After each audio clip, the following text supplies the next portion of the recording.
hari. Jadi sholat 5 waktu selama 40 hari itu sama kiai itu. Kalau mau sama anaknya. Karena apa? Ada jaminan dari Rasulullah Sallallahu Alaihi Wasallam. Apa jaminannya? Barang siapa yang sholat 40 hari tanpa ketinggalan takbiratul ihram, maka akan Allah hilangkan sifat-sifat nifak dalam dirinya. Apa sifat-sifat nifak? Bohong, khianat, apalagi kalau berjanji tidak ditepati, itu hilang. Dan itu pun bisa dijadikan standar bagi seseorang yang punya pabrik. Kalau mau punya karyawan-karyawan yang terbaik, dilihat dari sholatnya. Karena kalau sholatnya saja dijaga, apalagi pekerjaan-pekerjaannya. Bahkan di sana ada jaminan dari Rasulullah Sallallahu Alaihi Wasallam, kalau sholatnya baik, maka baiklah sairu amalihi, baiklah seluruh amal-amal yang lainnya.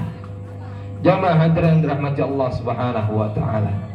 Umar bin Khattab radhiyallahu anhu berkata, hasibu anfusakum qabla an tuhasabu wa junuha qabla an tuzamu. Hitung-hitunglah diri kalian sebelum nanti dihitung oleh Allah Subhanahu Wa Taala.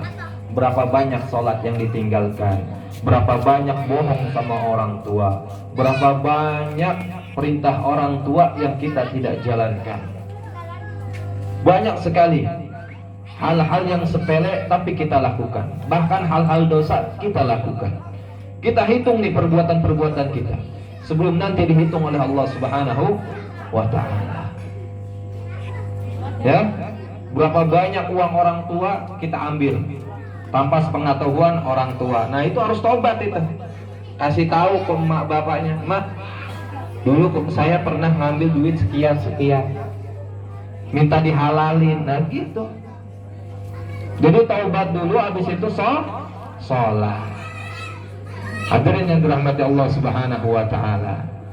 Tatkala kita sholat pun pasti banyak halangan-halangan yang akan kita rasakan. Betul, kadang ngantuk, kadang kerjaan masih banyak, macam-macam halangan yang Allah berikan. Itu semuanya adalah ujian, biar menguji apakah kita benar-benar meninggalkan sesuatu untuk Allah Subhanahu Wa Ta'ala. Man taraka syai'an lillah awadahullahu khairan minhu. Barang siapa yang meninggalkan sesuatu karena Allah, maka Allah akan berikan sesuatu yang lebih baik.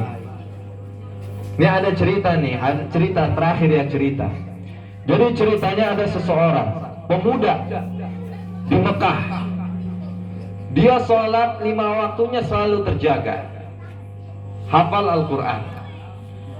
Rumahnya dekat Masjidil Haram. Suatu ketika selepas pulang sholat zuhur, pulang dari Masjidil Haram, dia jalan melewati pasar.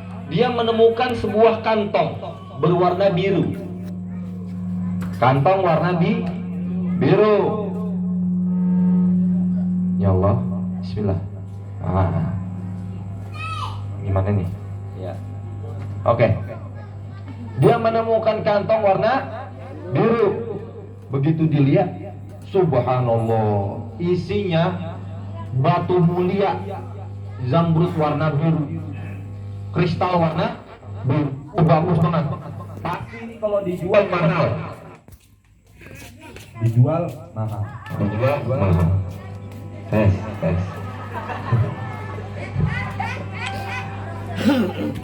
Itu batu mulia mahal banget. Pasti harganya mungkin kalau zaman sekarang mau ada triliunan lah. Orang sekepelan tangan, gede banget. Iya, sekepelan tangan segini, gede banget. Ya, kalau diamond yang kecil aja itu mahal, apalagi ini warnanya biru, kristal warna biru, cakep banget. Akhirnya dia ragu-ragu, ini mahal banget pastinya. Ini saya ambil apa gimana ya? Akhirnya apa sama pemuda ini?